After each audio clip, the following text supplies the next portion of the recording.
बिस्मिल्लाहिर्रहमानिर्रहीम। 9th class. आज हम चैप्टर 6 वर्क एंड एनर्जी के एक्सरसाइज क्वेश्चन सॉल्व करेंगे। फर्स्ट क्वेश्चन है हमारे पास, define work, what is its SI unit. Work क्या है और इसका एसआई यूनिट क्या है। तो इसमें आपने वर्क की डेफिनेशन लिखनी है और उसका एसआई यूनिट बताना है कि वो क्या होता है।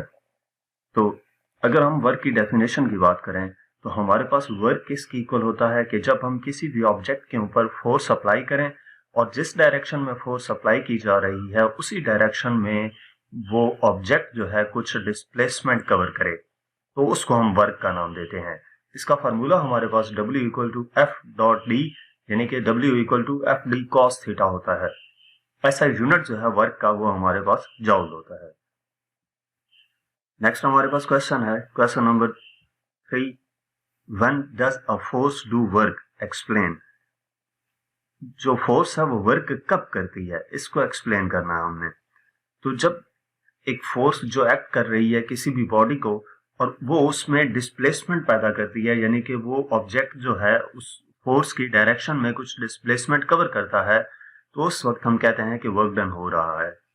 उसका formula W equal to F D होता है और इस फार्मूले के मुताबिक जो फोर्स है वो डायरेक्टली प्रोपोर्शनल है वर्क डन के। तो इसका मतलब है कि फोर्स अगर ज्यादा होगी तो वर्क डन भी ज्यादा होगा और अगर फोर्स कम होगी तो वर्क डन भी कम होगा। नेक्स्ट क्वेश्चन नंबर 4 है, why do we need energy. हमें एनर्जी की क्यों जरूरत होती है। तो हमें रोजमर्रा जिंदगी के काम करने के लिए एनर्जी की जरूरत होती है। एनर्जी के बगैर हम कोई भी काम नहीं कर सकते।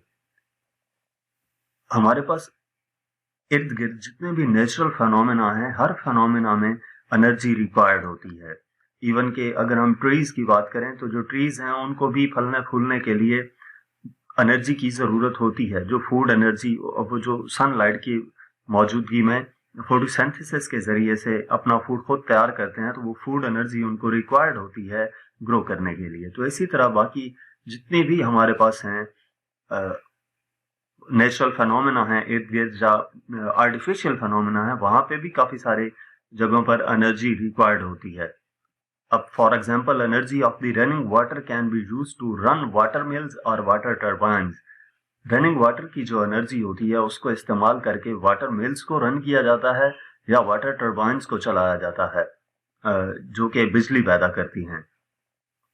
नेक्स्ट हमारे पास क्वेश्चन है, define energy, give two types of energy. Energy क्या है और इसकी दो टाइप्स बतानी है।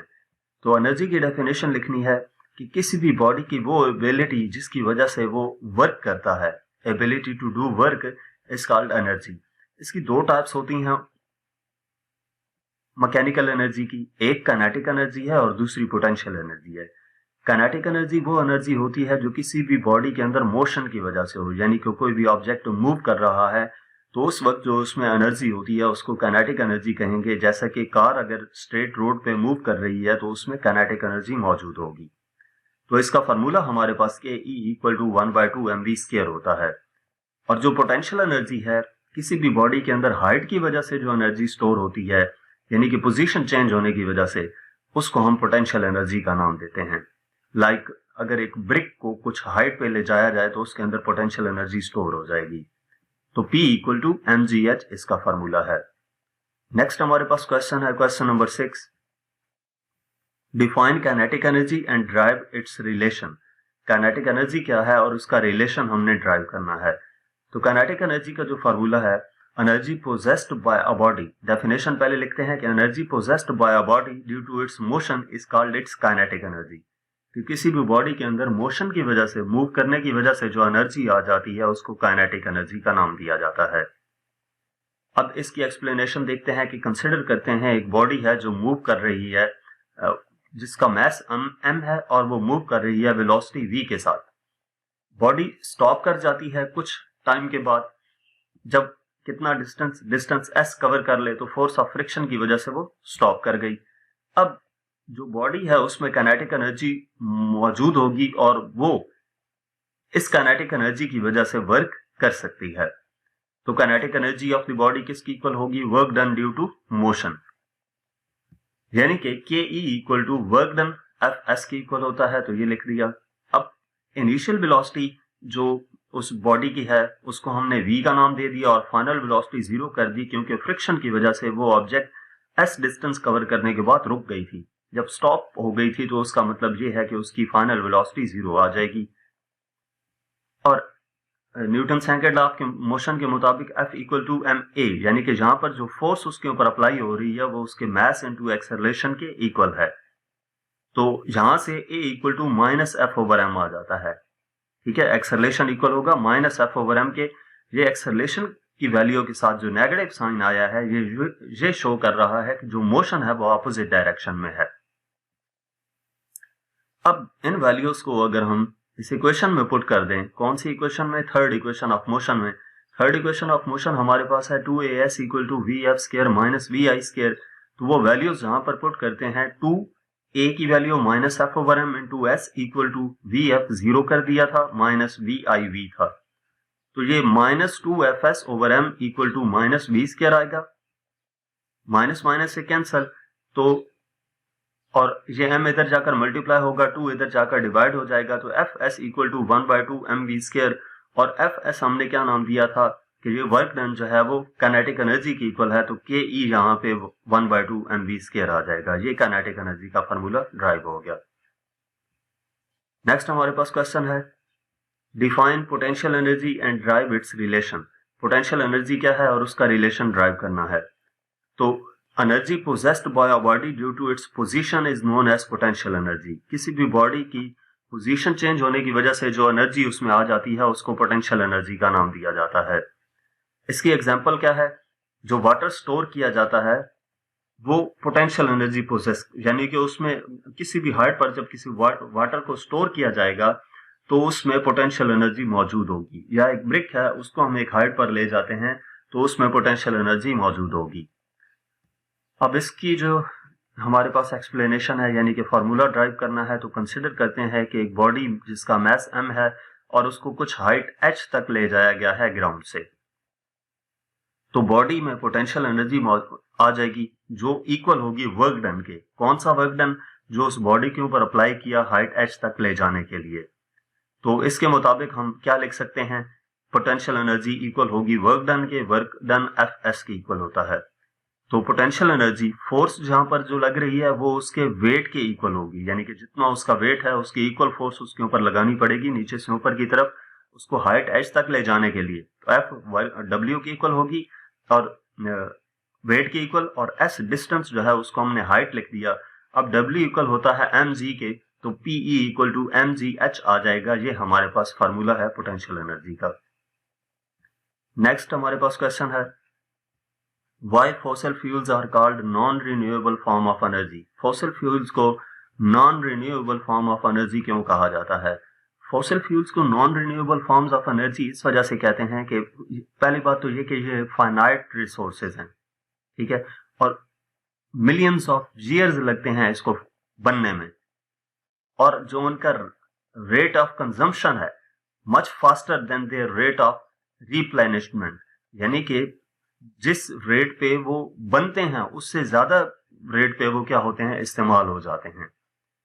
यानी कि जितनी देर उनको बनने में लगती है उससे ज्यादा जल्दी ये यूज हो जाते हैं। तो फॉसिल फ्यूल्स जैसा कि कोल है, ऑयल है या नेचुरल गैसेस हैं, ये हमारे पास ड्राइव किए जाते हैं कहां से? From the remains of the plants and animals that died millions of years ago. जो फॉसिल फ्यूल्स हैं जैसा कि कोल है, ऑयल है या नेचुरल गैसेस हैं, इनको कहां से लिया जाता है? जो प्लांट्स या एनिमल्स मर जाते हैं, प्लांट्स टूट फूट के शिकार हो जाते हैं, मिट्टी के अंदर दब जाते हैं, तो मिलियंस ऑफ ईयर्स लगते हैं उनकी मदद से ये कोल और ऑयल बनने में। And their organic matter was slowly transformed into fossil fuels through geological processes. और ये इनका ऑर्गेनिक मैटर होता है ये स्लोली ट्रांसफॉर्म होता है फॉसिल फ्यूल्स में जियोलॉजिकल प्रोसेसेस के जरिए से। नेक्स्ट हमारे पास क्वेश्चन नंबर 9 है, which form of energy is most preferred and why? कौन सी फॉर्म ऑफ एनर्जी ज्यादा प्रेफर की जाती है और क्यों की जाती है प्रेफर? तो एनर्जी जो सूरज की वजह से हमें हासिल होती है, सूरज के जरिए से जो हमें एनर्जी हासिल होती है उसको मोस्ट प्रेफर किया जाता है, उसको ज्यादा इस्तेमाल किया जाता है, क्योंकि जो सनलाइट है वो पॉल्यूट नहीं करती एनवायरनमेंट को। किसी भी जरिए से आप जिस तरीके से मर्जी सूरज की रोशनी को इस्तेमाल करें, वो एनवायरनमेंट को पॉल्यूट नहीं करती, एनवायरनमेंट को गंदा नहीं करती। सन रेज होती हैं वो अल्टीमेट सोर्स ऑफ लाइफ है ऑन दी अर्थ, यानी कि सूरज की रोशनी के बगैर जमीन के ऊपर जिंदगी मुमकिन नहीं है। तो इस वजह से हम सूरज की रोशनी पे डिपेंड कर रहे होते हैं फूड के लिए और फ्यूल्स के लिए, जैसा कि सोलर पैनल। अब ये जो एनर्जी है सूरज की वजह से हमें हासिल होती है, लाइट एनर्जी है, तो इस लाइट एनर्जी को हम यूज करके इलेक्ट्रिकल एनर्जी में कन्वर्ट कर सकते हैं by use of solar panel. Next question number 10 है, how is energy converted from one form to another? Energy को एक फॉर्म से दूसरी फॉर्म में कैसे कन्वर्ट किया जाता है, इसको एक्सप्लेन करना है। तो एनर्जी ना तो क्रिएट की जा सकती है और ना डिस्ट्रॉय की जा सकती है। हाँ, हम उसको एक फॉर्म से दूसरी फॉर्म में कन्वर्ट जरूर कर सकते हैं। तो इसकी कुछ एग्जांपल्स देख लेते हैं। पहले एग्जांपल क्या है कि जब हम हैंड्स को रब करते हैं क्विकली, हाथ को, दोनों हाथों को रगड़ते हैं, तो उससे हमें हाथों पे गर्मी फील होती है, गर्म फील होते हैं हाथ, ठीक है। वी फील देम वार्म, हमें वो हाथ यानी कि ऐसा लगता है कि हाथ गर्म हो गए हैं। इसकी वजह क्या है कि हमारी जो मस्कुलर एनर्जी है जो हाथों को रब करने में यूज हुई, उसके नतीजे के तौर पर हीट प्रोड्यूस होती है। जब हम हैंड्स को रब करते हैं तो मैकेनिकल एनर्जी कन्वर्ट हो जाती है हीट एनर्जी में। नेक्स्ट क्वेश्चन, इसकी जो दूसरी एग्जांपल है वो भी देख लेते हैं। आप इन दोनों में से कोई भी एक एग्जांपल पेपर में लिख सकते हैं। जो दूसरी एग्जांपल है उसमें बताया गया है कि जब सूरज की रोशनी पानी के ऊपर पड़ती है तो उस वाटर की जो थर्मल एनर्जी है वो इंक्रीज कर जाती है, तो वाटर इवेपोरेट कर जाता है, सरफेस ऑफ वाटर इवेपोरेट कर जाता है और वो वाटर वेपर्स बन जाते हैं। किस वजह से? थर्मल एनर्जी की वजह से। जब सूरज की रोशनी मुसलसल पानी पे पड़ती रही है तो उसने क्या किया कि वाटर सरफेस से वाटर इवेपोरेट हो गया वाटर वेपर्स की सूरत में।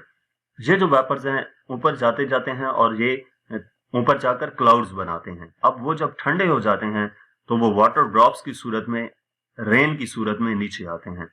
तो इस केस में क्या हुआ कि पोटेंशियल एनर्जी चेंज होती है काइनेटिक एनर्जी में जब रेन फॉल करती है। अब ये जो रेन है लेक्स में पहुंचता है या डैम्स में, तो रेन फ्लो करती है नीचे की तरफ, तो ये जो काइनेटिक एनर्जी है चेंज हो जाती है थर्मल एनर्जी में, जबकि इसका कुछ हिस्सा काइनेटिक एनर्जी का फ्लोइंग वाटर में यूज किया जाता है, यानी कि वाटर जो फ्लो करता है उसमें। तो इसमें हमारे पास जो एनर्जी कन्वर्जन थी, ये थर्मल एनर्जी इन्वॉल्व थी, उसके बाद हमारे पास इसमें काइनेटिक एनर्जी थी, पोटेंशियल एनर्जी थी, तो ये हमारे पास एनर्जीज इन्वॉल्व थी इसमें। आप इनमें से कोई एग्जांपल लिख सकते हैं या कोई भी और एग्जांपल आप इसमें लिख सकते हैं। नेक्स्ट क्वेश्चन नंबर 11 है, name the 5 devices that convert electrical energy into mechanical energy. 5 ऐसी डिवाइसेस का नाम लिखना है जो इलेक्ट्रिकल एनर्जी यानी कि करंट को कन्वर्ट कर रही होती है मैकेनिकल एनर्जी में। मैकेनिकल एनर्जी से मुराद जिसमें कोई मशीन टाइप वर्क हो रहा हो, ठीक है। जैसे फॉर एग्जांपल हम देखते हैं इलेक्ट्रिक फैन है, इलेक्ट्रिक फैन में मोटर लगी होती है जो कि इलेक्ट्रिकल एनर्जी को मैकेनिकल एनर्जी में कन्वर्ट करती है। इलेक्ट्रिक मोटर का भी यही काम होता है, यानी कि आप इनमें वो तमाम डिवाइसेस लिख सकते हैं जिनमें मोटर लगी होती है जिनको करंट प्रोवाइड किया जाता है, तो वो इलेक्ट्रिकल एनर्जी को मैकेनिकल एनर्जी में कन्वर्ट कर रही होंगी। तो यहाँ पर 5 नाम लिखे हैं, electric fan, electric motor, electric toys, floor mills, vacuum cleaners. Next question है, name a device that converts mechanical energy into electrical energy. Mechanical energy से मुराद उसके ऊपर कोई वर्क हो रहा हो, work in the form of wind हो सकता है, work in the form of muscular energy हो सकती है, जो हम अपने हाथ के जरिए से कोई भी वर्क करेंगे तो वो इलेक्ट्रिकल एनर्जी में कन्वर्ट करे, यानी कि करंट बनाए। तो इसमें विंड मशीन्स हैं, यानी कि विंड टर्बाइंस हैं, हवा चलती है और हवा के चलने की मदद से बिजली बनती है। हाइड्रो पावर है, हाइड्रो पावर से मुराद डैम में जो पानी के जरिए से बिजली बनाई जाती है। जनरेटर है, जनरेटर में मैकेनिकल वर्क किया जाता है और उससे इलेक्ट्रिकल एनर्जी बनती है। डायनामो जो साइकिल के साथ लगाया जाता है, साइकिल के टायर के घूमने से वहां से इलेक्ट्रिकल एनर्जी प्रोड्यूस होती है। और थर्मल पावर प्लांट है जो थर्मल एनर्जी यूज करते हैं इलेक्ट्रिकल एनर्जी बनाने में। नेक्स्ट हमारे पास क्वेश्चन नंबर 13 है, what is meant by efficiency of a system. Efficiency, system की एफिशिएंसी, उससे क्या मुराद है? तो एफिशिएंसी बेसिकली क्या होती है कि कितना यूजफुल वर्क या आउटपुट कोई भी सिस्टम हमें दे रहा है जब हमने उसको इनपुट दी है। इनपुट किसी भी फॉर्म में जब हमने उसको इनपुट प्रोवाइड की तो वो उसके बदले में हमें कितनी आउटपुट दे रहा है, इसको एफिशिएंसी का नाम दिया जाता है। कोई भी जो हाईली एफिशिएंसी सिस्टम होता है, एफिशिएंट सिस्टम होता है, वो कन्वर्ट करता है large percentage of input energy को यूजफुल वर्क में, ठीक है, और उसकी मदद से जो लॉस होता है एनर्जी का वो मिनिमम होता है। वैसे तो जब भी हम किसी भी मशीन को कोई इनपुट देंगे वो हमें आउटपुट बिल्कुल उतनी नहीं देता, क्योंकि कुछ ना कुछ एनर्जी हीट एनर्जी में, साउंड एनर्जी में लॉस हो जाती है। जो रेशो होती है आउटपुट और इनपुट ऑफ ए सिस्टम, उसको एफिशिएंसी का नाम दिया जाता है। Ratio between the output and input of a system, उसको एफिशिएंसी का नाम देते हैं, यानी कि efficiency equal to output divided by input. तो ये इसका फार्मूला है। नेक्स्ट क्वेश्चन नंबर 14 है, how can you find the efficiency of a system? Efficiency किसी भी सिस्टम की फाइंड कैसे की जाती है? तो किसी भी सिस्टम की एफिशिएंसी फाइंड करने के लिए work done by the system को डिवाइड कर देते हैं work done on the system, ठीक है, यानी कि और उसको मल्टीप्लाई कर देते हैं 100 से, यानी कि परसेंटेज एफिशिएंसी अगर हमने कैलकुलेट करनी हो तो output divided by input multiply by 100। अब इसमें आउटपुट क्या होगी? आउटपुट सिस्टम की वो एक्चुअली यूज है या जो डिजायर है, यानी कि हमें आउटपुट पे वो मशीन क्या चीज दे रही है। जैसे कि लाइट जब बल्ब इमिट करता है तो वो लाइट क्या उस रूम के लिए काफी है या नहीं, यानी कि हमने जितना उसको इलेक्ट्रिक करंट प्रोवाइड कर रहे हैं वो उसके मुकाबले में हमें लाइट कितनी दे रहा है, तो लाइट इसमें आउटपुट है। और इसी तरह इनपुट क्या होगी? इनपुट वो टोटल एनर्जी होती है जो सिस्टम कंज्यूम कर रहा होता है, सिस्टम यूज कर रहा होता है आउटपुट प्रोड्यूस करने के लिए। जैसे इसी एग्जांपल की बात की जाए तो बल्ब के लिए जो एनर्जी यूज हो रही है उस बल्ब की लाइट को इमिट करने के लिए वो इलेक्ट्रिकल एनर्जी है। अब इलेक्ट्रिकल एनर्जी वो कितनी लेगा और उसके मुकाबले में हमें वो लाइट कितनी देगा, तो इसकी परसेंटेज हमारे पास, इसकी रेशो जो है वो परसेंटेज एफिशिएंसी आएगी। नेक्स्ट क्वेश्चन नंबर 15 है, what is meant by the term power? Power से क्या मुराद है? पावर की डेफिनेशन लिखनी है। तो power basically rate at which work is done और energy is transferred per unit time, के एक स्पेसिफिक टाइम में कितना वर्क हो रहा है, इसको हम पावर का नाम देते हैं। It is measure of how quickly a system can perform a given amount of work और transfer a given amount of energy. ये बेसिकली क्या है कि कोई भी सिस्टम जो है वो कितना तेजी से परफॉर्म कर रहा है कोई भी वर्क या ट्रांसफर कर रहा है कितनी तेजी से एनर्जी। तो rate of doing work basically power के इक्वल होता है, यानी कि पावर इक्वल टू W/T। ये शॉर्ट सी डेफिनेशन है पावर की। Work done, rate of doing work, यानी कि W/T, तो ये पावर के इक्वल होगा। नेक्स्ट क्वेश्चन नंबर 16 है, डिफाइन वाट। वाट क्या है? वाट की डेफिनेशन लिखनी है। तो वाट बेसिकली SI यूनिट है पावर का SI यूनिट वाट है, जो रिप्रेजेंट कर रहा होता है उस रेट को जिस पे एनर्जी ट्रांसफर्ड होगी या work done per unit time होगा। 1 वाट इक्वल होता है 1 joule of energy transferred per second के, यानी कि 1 watt equal to 1 joule over 1 joule per second. ये कहां से आया है कि वाट पावर का यूनिट है, P इक्वल टू W/T होता है, तो W वर्क का यूनिट जॉल और टाइम का यूनिट सेकंड, तो 1 वाट 1 जॉल पर सेकंड के इक्वल होता है।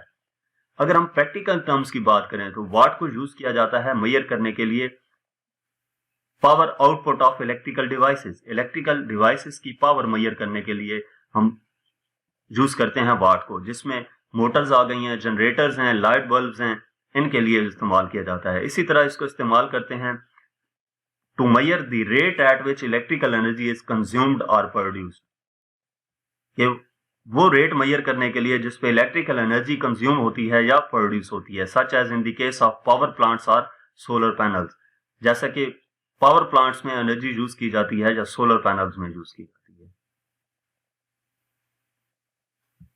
नेक्स्ट हमारे पास इस चैप्टर के जहां तक शॉर्ट क्वेश्चंस थे, एक्सरसाइज के क्वेश्चंस थे।